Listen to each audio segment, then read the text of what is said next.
जीवन में आर्थिक तंगी को लेकर हम सभी बेहद परेशान रहते हैं। धन प्राप्ति के लिए हर संभव श्रेष्ठ उपाय करना चाहते हैं।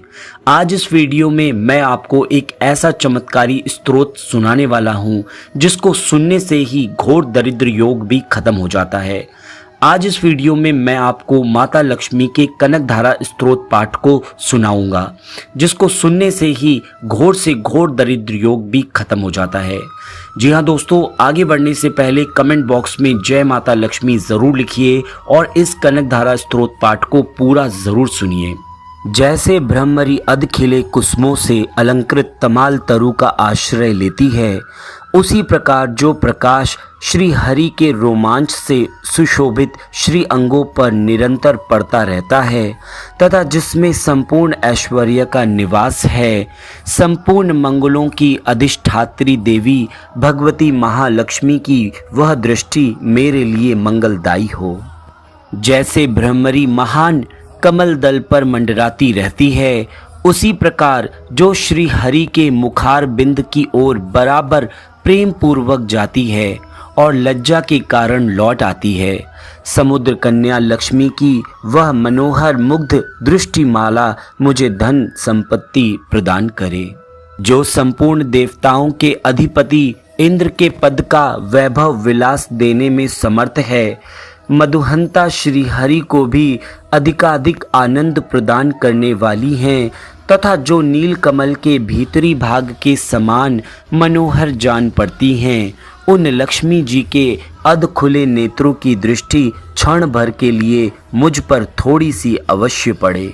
शेषशायी भगवान विष्णु की धर्म पत्नी श्री लक्ष्मी जी के नेत्र हमें ऐश्वर्य प्रदान करने वाले हों, जिनकी पुतली तथा बरौनियां अनंग के वशीभूत हो अधकुले किंतु साथ ही अपलक नयनों से देखने वाले आनंद कंद श्री मुकुंद को अपने निकट पाकर कुछ तिरछी हो जाती हैं।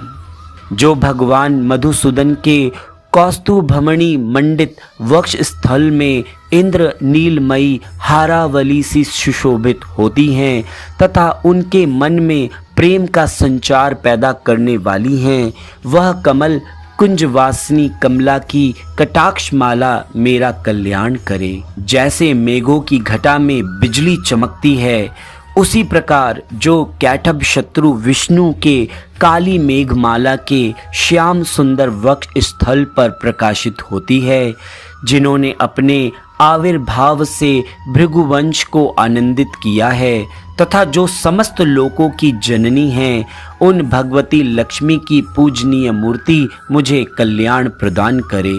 समुद्र कन्या कमला की वह मंद अलस जिसके प्रभाव से कामदेव ने मंगलमय भगवान मधुसूदन के हृदय में प्रथम बार स्थान प्राप्त किया था, यहाँ मुझ पर पड़े।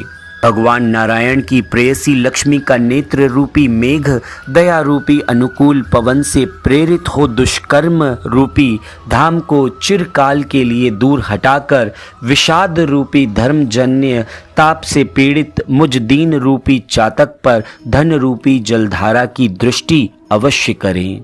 विशिष्ट बुद्धि वाले मनुष्य जिनके प्रीति पात्र होकर जिस दया दृष्टि के प्रभाव से स्वर्ग पद को सहज ही प्राप्त कर लेते हैं, पद्मासन पद्मा की वह विकसित कमल गर्भ के समान कांतिमयी दृष्टि मुझे मनोवांछित पुष्टि प्रदान करे।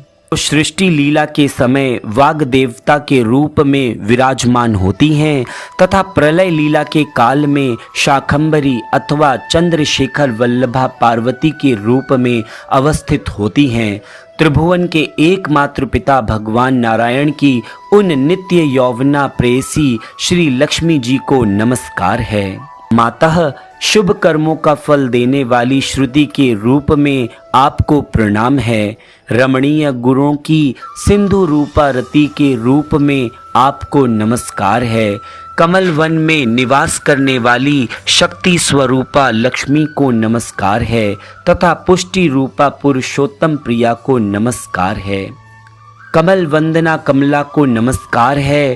क्षीर सिंधु सभ्यता श्री देवी को नमस्कार है। चंद्रमा और सुधा की सगी बहन को नमस्कार है। भगवान नारायण की वल्लभा को नमस्कार है। कमल सदृश नेत्रों वाली माननीय माँ, आपके चरणों में किए गए प्रणाम। संपत्ति प्रदान करने वाले, संपूर्ण इंद्रियों को आनंद देने वाले, साम्राज्य देने में समर्थ और सारे पापों को हर लेने के लिए सर्वथा उद्यत हैं। वे सदा मुझे ही अवलंबन दें। आपकी चरण वंदना का शुभ अवसर मुझे सदा प्राप्त होता रहे।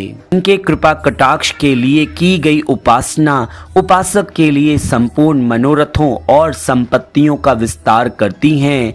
श्री हरि की हृदयेश्वरी उन्हीं आप लक्ष्मी देवी का मैं मन, वाणी और शरीर से भजन करता हूँ। भगवती हरिप्रिया, तुम कमल वन में निवास करने वाली हो। तुम्हारे हाथों में नीला कमल सुशोभित है। तुम अत्यंत उज्जवल वस्त्र, गंध और माला आदि से सुशोभित हो। तुम्हारी झांकी बड़ी मनोरम है। त्रिभुवन का ऐश्वर्य देने वाली देवी, मुझ पर प्रसन्न हो जाओ। दिग्गजों द्वारा स्वर्ण कलश के मुख से गिराए गए आकाश गंगा के निर्मल एवं मनोहर जल से जिनके श्री अंगों का अभिषेक संपादित होता है, संपूर्ण लोकों के अधीश्वर भगवान विष्णु की गृहिणी और क्षीर सागर की पुत्री उन जगत जननी लक्ष्मी को मैं प्रातःकाल प्रणाम करता हूँ।